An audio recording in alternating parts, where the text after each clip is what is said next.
Good evening, ladies and gentlemen. This is Al24 Midnight News Edition coming to you live from Algiers. To the headlines. Algerian Foreign Minister Mr. Ahmed Attaf meets his U.S. counterpart Antony Blinken, and both leaders affirmed their aspiration to continue efforts to explore promising prospects for bilateral partnership.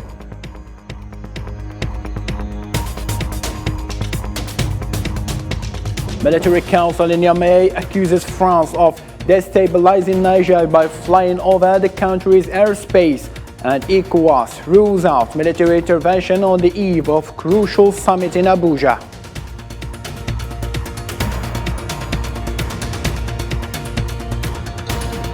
UN calls all the Libyan parties to build legitimate institutions through comprehensive and credible elections.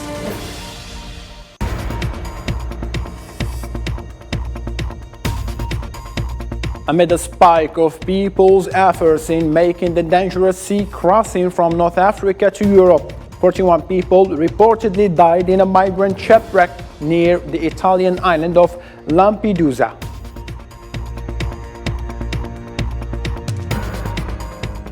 Hello again and welcome. I'm your host Abdurrahim Kashur, and those were today's top stories. First, Algerian Foreign Minister Mr. Ahmed Attaf and his U.S. counterpart Antony Blinken highly praised the depth of and firmness of the historical friendship and cooperation between Algeria and the United States. This comes as part of Mr. Attaf's working visit to Washington, entrusted by Algerian President Abdelmajid Tebboune.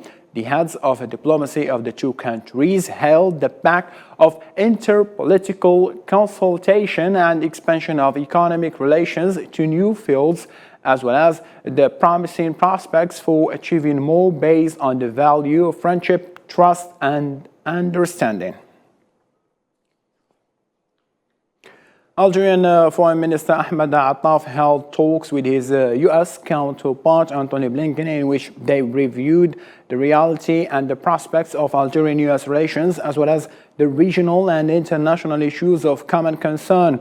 The two parties discussed the exchange analysis and visions regarding regional developments, and in particular the situation in Niger, Mali, and Libya, where they emphasized the compatibility of the two countries' positions and endeavors aimed at favoring peaceful solutions to these crises, in way they spares the region the dangers of military option.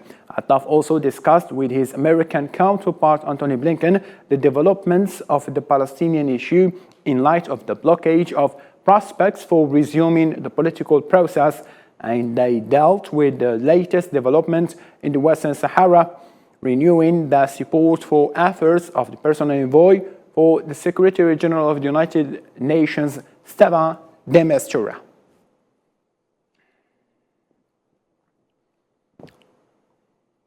In a statement after the meeting, Algerian Foreign Minister Mr. Ahmed Attaf said that talks with his U.S. counterpart Antony Blinken allowed to review Algerian-U.S. relations, stressing that they are progressing in a remarkable way, especially with regard to political dialogue, economic relations, and cooperation in fields of defense and security. هي المحادثات التي مكنتنا من الوقوف. The talks allowed us to review bilateral relations. The talks were rich and fruitful, and we noted that these relations, in their three dimensions, political dialogue, economic relations, and cooperation in the field of defense and security, all these dimensions are progressing in a steady pace. With regard to political dialogue, we recorded during the course of this year 5 state visits to Algeria by the U.S. Deputy Secretary of State. These relations allowed both Algeria and the U.S. to establish consultations and exchange of analysis regarding all the diplomatic files which have an impact on the development of international relations system. There is also a new dynamic marking the Algeria-US relations, in addition to extensions to new fields, as US investment is no longer limited to the sector of energy, but is extended to new and numerous fields, including railways, agriculture, and industry. السكك الحديدية، الفلاحة، الصناعة. Mr. Ahmed Attaf also noted the level of economic cooperation between Algeria and Washington in the field of hydrocarbon, pointing out that Algerian market has become a destination for major American oil companies. اليوم ولأول مرة Today, and for the first time, we see that major companies in the hydrocarbons field are present and operating in the hydrocarbons field in Algeria. An agreement was signed with Occidental, and there is a memorandum of understanding underway with Chevron and with ExxonMobil. The presence of these three large U.S. companies in Algeria reflects the special attention that the U.S. grants to Algeria. تكتسيها بالنسبة للولايات المتحدة. Mr. Attaf added in his statement that the talks with his U.S. counterpart were extended to include important political and diplomatic files related to the crises in the Sahel region. الحوار توسع كثيرا لكل الملفات السياسية والدبلوماسية الأخرى وهي The talks were extended to include several other diplomatic and political files, such as the crisis in Libya, the crisis in Niger, the crisis in Mali, the Western Sahara issue, the Palestinian cause, all of which we have tackled in details in a constructive spirit and in a spirit of exchange of opinions and analysis, and I say honestly and sincerely that the content of our political dialogue has its echo and impact on the inclusiveness of the relations between Algeria and the US. تأثيره على شمولية العلاقة بين الجزائر والولايات المتحدة. Opening a Niger file, France rejected accusations of Niger's military council regarding the violation of airspace and the release of terrorists. Paris strongly denied the accusation of the current leaders of Niger and stated that the flight that took place this morning was coordinated with the Niger army, and it also denied any release of terrorists.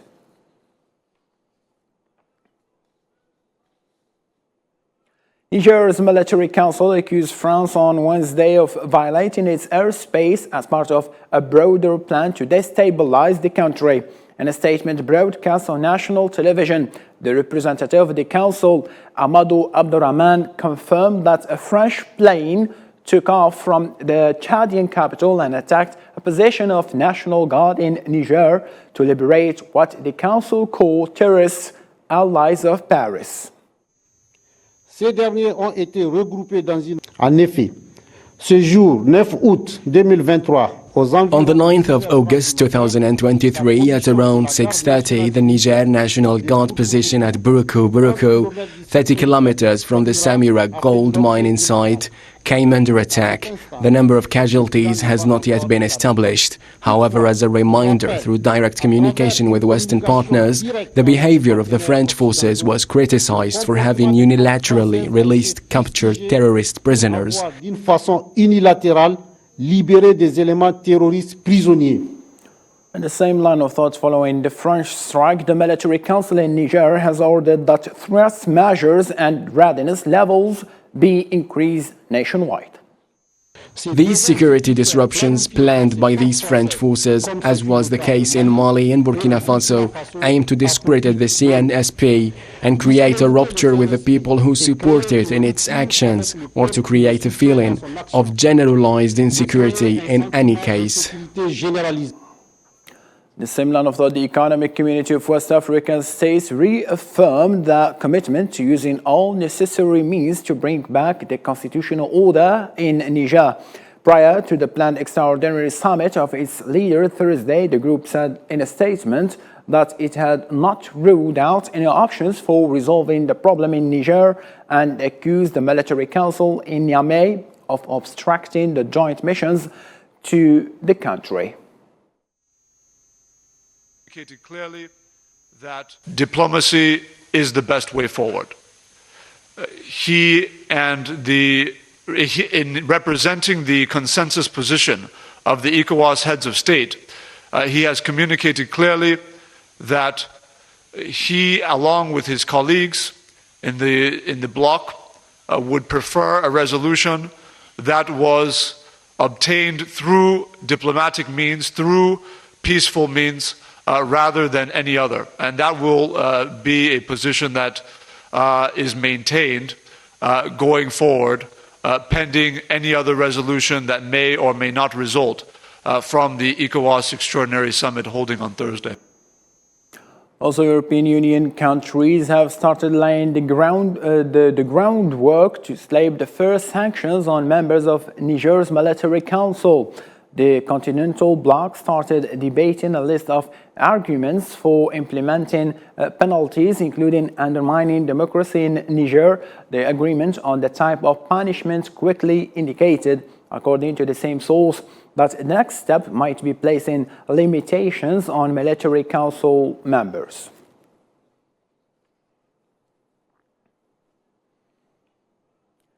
On this story, Niger's citizens express hopes and aspirations to restore security and stability in the country, where calm prevails at the capital Niamey despite the recent escalated political developments. Despite the escalating political developments, the streets of Niger's capital Niamey remain relatively calm, with citizens living under shock and fear since the crisis hit their country. Yet most of them appear to pay little heed to the threat of military intervention by West Africa's regional bloc. I hope that the National Council for the Safeguard of the Homeland will not give in to international pressure and that it will do everything possible to bring security, health and education to Niger. And I also hope that it will release the political prisoners. Looming hardships linked to ECOWAS sanctions have also been flagged in power cuts and soaring prices for basic foods, but many locals appear undeterred as they have expressed hope for a better tomorrow, with a guaranteed security and stability in the future. Niger is so impoverished. There is too much poverty in Niger. If anything needs to be improved, it's the living conditions of Nigerians. Nigerians have become extremely poor. For the moment, we can't talk about change. We can talk about stability. We really want stability to return. People are starting to reconcile. We've really felt the buzz. People were hoping for a change before, and the change is made. And may things go well in the days ahead. In light of the current volatile situation prevailing in Niger after the recent military coup, the citizens remain in the grip of a deteriorating economic and political crisis that may break out at any moment. On a different matter now, the special envoy of the United Nations Secretary General for Libya, Abdullah Batili, has renewed his call to build legitimate institutions emanating from inclusive and credible elections. This came during Bathili's meeting with members of the House of Representatives and the Supreme Council of State of the city of Zawiya, in which the municipal council, notables, academies, representatives of the civil society, women and youth, and security actors participated. I listened with great interest to the aspirations of the people of the city of Zawiya for safe, stability and a unified Libya, and for legitimate institution produced by comprehensive and credible elections. The discussion that took place on the future of Libya was characterized by sharp disagreement at times, but it never lacked respect, civility and tolerance. This type of dialogue is a model for political leaders who should find common ground to resolve their differences and reach a comprehensive political agreement. In Libya still, the head of the Libyan Presidential Council, Mohammed al-Manfi, received in Tripoli the special representative of the Secretary General and the head of the United Nations Support Mission in Libya, Abdullah Batili. Presidential Council praised that the meeting came to discuss developments in political situation in the country. This meeting comes within the framework of contacts that Batili promised to intensify with various Libyan parties in order to mobilize support for the political process, which the Libyans and United Nations hope will culminate in holding elections. The Algerian Minister of Finance, Aziz Fayed, said that the Algerian state has, since 2021, provided financial funds with a total value of more than $130 million to to handle the damages resulting from natural disaster that affected some municipalities. Mr. Fayed commended the efforts made to fight the recent fires, which amounted to more than 140 fires affecting 17 wilayas or states, mostly in the northeastern regions of the country. In Africa, still, the Sahrawi Authority for Petroleum and Minerals signed an agreement for mineral exploration, according to which it's granted an exploration license to the Australian company Nomad Exploration, covering search in 2,000 square kilometers in Abana area in the lands liberated from the soil of the Sahrawi Republic. This new exploration license is the fifth of its kind granted by the Western Sahara Authority for Petroleum and Minerals, as it is in addition to 4 existing licenses for mineral exploration previously obtained by Hano Resources and Serenity Exploration.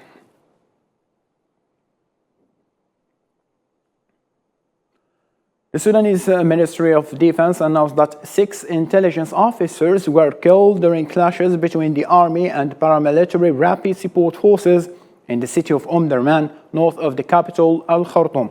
The Ministry of Defense also stated that other people were killed but failed to specify the number.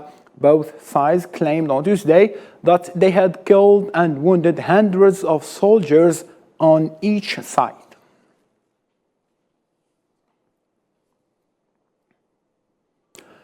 Starting from Wednesday, the Kenyan government and opposition will start talks as part of an effort to resolve what it described as a political crisis in the country. Following bloody protests since last March over the high cost of living and the results of the recent presidential elections, at least 20 people were killed during those protests, while calls were made, especially by the United Nations, for dialogue between President Ruto and opposition leader Raila Odinga. For her part, the representative of the Kenyan government, Cecily Mibari, promised to listen to the concerns of the opposition in order to find tangible solutions, stressing that the meeting aims mainly to search for permanent solutions to Kenya's problems. Dialogue, peace, stability and prosperity in whose name we gather here are not party issues. These are Kenyan issues. These are aspirations as the people of Kenya. These issues should unite and never divide us. I therefore wish to appeal to this gathering not to assemble in vain. I appeal to all of us to commit that we shall not let our people down and that we shall put our people's interests first. Away from the African state or continent to the Middle East, the Palestinian Foreign Ministry accused on Wednesday the countries which provide support to the Zionist occupation against international sanctions of what it called sabotaging the two-state solution. The Ministry of Foreign Affairs stated that those countries are encouraging the Zionist occupation to commit more violations and crimes which run counter international law, and said that extreme right-wing government is continuing to expand the settlement projects across the Palestinian territory. Russia has announced on Wednesday the reinforcement of its forces on western border with Belarus and accused the West of preparing to change the course of battle in Ukraine by creating risk of escalating the conflict. The Russian Defense Minister Sergei Shoigu highlighted on Wednesday NATO mobilization of about 360,000 soldiers near the Russian-Belarusian border.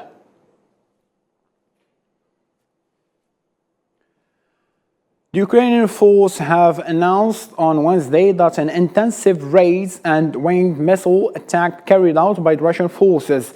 Ukraine defense stated that Russian forces launched a winged missile attack and carried out 53 air raids during the past 24 hours, killing and injuring a number of civilians, in addition to damaging infrastructure and facilities.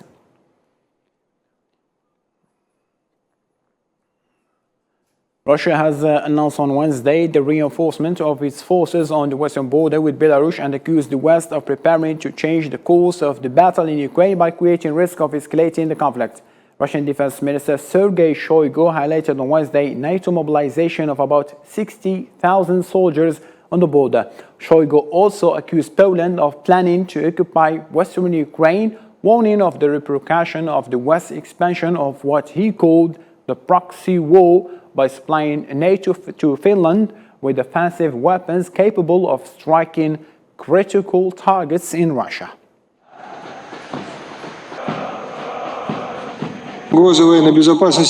Considering the armed force of Eastern European countries, about 360 military personnel, 8,000 armored vehicles, 6,000 artillery systems and mortars, 650 aircraft and helicopters have been deployed in the immediate vicinity of the Russian and Belarusian borders. The number of formations of non-regional states of the North Atlantic Bloc has increased 2.5 times since February last year and exceeded 30,000 people. These threats to Russia's military security require a timely and adequate response. There are existing risks associated with the militarization of Poland, which has become the main instrument of the United States' anti-Russian policy. Warsaw announced its intention to build, according to the Poles, the most powerful army on the continent. In this regard, large-scale purchases of weapons have begun from the United States of America, Great Britain and the Republic of Korea, including tanks, artillery systems, air defense and missile defense systems and combat aircraft. Also on the other side, Poland said it will send 2,000 troops to its border with Belarus. The number is twice that is asked by the Polish border guard. Also said that the deployment of troops was due to dynamic situation on Polish-Belarusian border and that migration pressure on the border with Belarus was growing.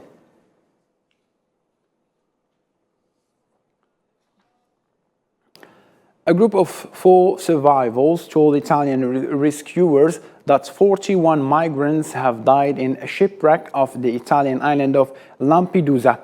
This adds to a series of migrants' tragedies that happen in the Mediterranean Sea. More in this report. It's really important and urgent. To be found in the middle of such a giant sea for people on board a small boat without an engine is indeed a happy ending. But before that story, there was a tragedy. These migrants who were rescued off the coast of the Italian island of Lampedusa are only 4 of other 45 passengers, including 3 children who drowned and died. The same Mediterranean Sea became a graveyard for them. They joined thousands like themselves whose lives ended here in the middle of nowhere. They say that they fell in the water and they were together, but little by little they lost track of each other. They say they were left in 4, maybe someone else, but their account is not very clear about this. They say they saw an abandoned boat with no engine. They held onto it and stayed at sea until today when they were rescued. They wanted to join the 2,000 migrants who arrived in Lampedusa in the last few days. Though illegal, these migrants chose to make this perilous journey to seek better living and working conditions. The catastrophe is only the latest in a long series of migrant deaths in the Mediterranean. Only last week, Italy's Coast Guard rescued 57 migrants and recovered 2 bodies from 2 boats that capsized near a tiny Italian island. Such incidents do not appear to stop. The number of migrants attempting the dangerous sea trip to Italy's coasts has more than doubled in 2023 compared to the previous year. The migrants' death-defying journey across the sea underlines the risks some migrants are prepared to take for a shot at a better life. During the 2-day summit of the Amazon Cooperation Treaty Organization, the 8 South American countries that share the Amazon basin have agreed to launch an alliance to protect the Amazon. Leaders from South America urged wealthy nations on Wednesday to fulfill their unkept promises to fund developing countries' fight against climate change. Nós vamos para a COP28 com o objetivo de dizer ao mundo rico. We will have two important fronts of action. One of them is to work for the definition of an international concept of socio-bioeconomy that allows us to certify forest products and generate employment and income. Another is to create a mechanism to fairly remunerate the environmental services that our forests provide to the world. With this, ladies and gentlemen, we reach the end of our news bulletin. Thank you ever so much for taking part with us in this late hour. For more updates, you can follow our social media platform. And all I can say at the end, take care of yourself. Good night.